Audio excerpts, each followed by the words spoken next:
यह मनुष्य शरीर प्रारब्ध को भोगने के लिए ही मिला है।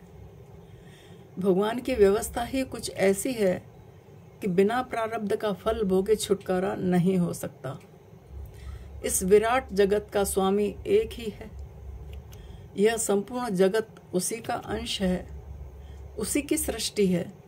परंतु आश्चर्य यह है कि हर व्यक्ति का व्यक्तित्व भिन्न भिन्न है। कोई भी व्यक्ति पूर्णतया एक दूसरे के समान नहीं है। ऐसा क्यों होता है? ऐसा इसलिए होता है क्योंकि यह भिन्नता व्यक्ति के स्वयं के कर्मों के कारण है। वह कर्म करने के लिए स्वतंत्र है, इसलिए वह अपने संसार का निर्माण या अपने प्रारब्ध का निर्माण स्वयं ही करता है। जगत का यही नियम है, जो आज जैसा करेगा कल उसके साथ वैसा ही होगा। यह सब प्रारब्ध का ही खेल है, जिसे प्रसन्नतापूर्वक भोगना ही श्रेयस्कर है। परम पूज्य परम गुरुदेव स्वामी विष्णु तीर्थ जी महाराज ने कहा है, यह जगत समुद्र की लहरों के समान है। यह जगत समुद्र की लहरों के समान है, रूप बदलता रहता है, कोई लहर ऊंची तो कोई नीची। इसी प्रकार आप कभी सम्मानित तो कभी अपमानित, कभी सुखी तो कभी दुखी हो उठते हैं। यह प्रभाव कभी आप पर अधिक पड़ता है तो कभी कम। इन लहरों के प्रभाव का संबंध मनुष्य के प्रारब्ध से है। इसके लिए जीवों को दोष देना निरर्थक है, क्योंकि जीव स्वयं में कुछ नहीं, केवल मिथ्या अभिमान का पुतला है, जिसके अंतर मन में तरंगे उठती तथा प्रेरित करती रहती हैं। आपसे संबंधित प्रत्येक कर्म उस व्यक्ति से आपका प्रारब्ध ही करवाता है। जब कोई अपमानजनक व्यवहार करता है तो उसका कारण प्रारब्ध ही है, जो दिखाई नहीं देता। वह मनुष्य तो केवल माध्यम बन जाता है, जो प्रारब्ध को उभार कर उसके अनुसार व्यवहार करके प्रारब्ध को क्षीण करने का उपक्रम करता है। यदि आप उसे धीरतापूर्वक सहन कर लोगे तो प्रारब्ध का वह अंश क्षीण हो जाएगा। ये विष्णुतीर्थ महाराज जी कह रहे हैं। यदि आप उसे धीरतापूर्वक सहन कर लोगे तो प्रारब्ध का वह अंश क्षीण हो जाएगा, और यदि क्रोध में उचित अनुचित व्यवहार कर बैठोगे तो और भी उग्र रूप में विकसित हो जाएगा। प्रतिक्रिया नहीं करना है, अगर प्रतिक्रिया की तो वो दुगना हो जाएगा, हमारे समक्ष आएगा। इसका मतलब यही हुआ, सहन करने के अतिरिक्त और कोई मार्ग नहीं है। यह कठिन अवश्य है पर असंभव नहीं। कौन सा महापुरुष ऐसा हुआ है जो प्रारब्ध को सहन किए बिना ऊपर उठा है? महापुरुषों को भी प्रारब्ध भोगना पड़ता है। कर्म फल के अनुसार ही आयु तथा जाति निश्चित हो जाती है। उनको भोगने के लिए जितनी आयु की आवश्यकता होती है, उस निश्चित आयु से अधिक जीव एक क्षण भी जीवित नहीं रह सकता। आयु की अवधि पूर्ण होते ही काल आ धमकता है। आयु तथा जाति का निर्णय भी मृत्यु के समय ही हो जाता है।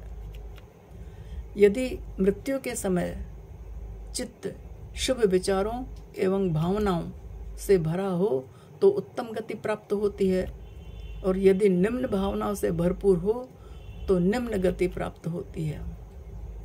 अतः मृत्यु का समय बहुत महत्वपूर्ण है। इस कर्म चक्र से निकलने का उपाय अनासक्त भाव से अपने लिए नहीं ईश्वर की सेवा समझकर कर्म करना है। इससे हमारे संस्कारों का संचय नहीं होगा। शक्तिपात के साधकों के लिए प्रारब्ध के विषय में परम गुरुदेव स्वामी विष्णु तीर्थ जी महाराज का यही कहना था कि जो फल पक चुका है उसको भोगे बिना अन्य उपाय नहीं है। साधक की प्रारब्ध के प्रति एक ही प्रतिक्रिया हो सकती है कि अपने लिए अपने किए को शांत चित्त होकर भोग लिया जाए।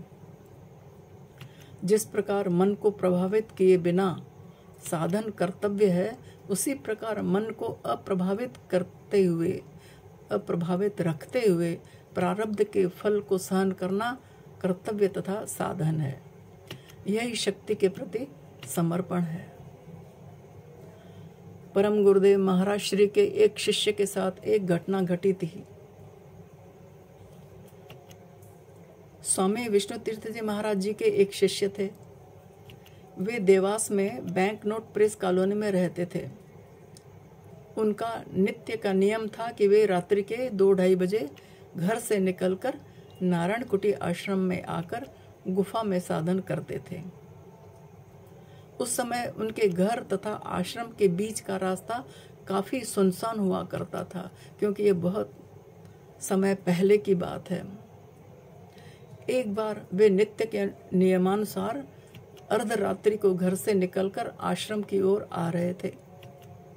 रास्ते में गश्त लगाते हुए एक सिपाही ने उन्हें रोककर पूछा, कहाँ जा रहे हो?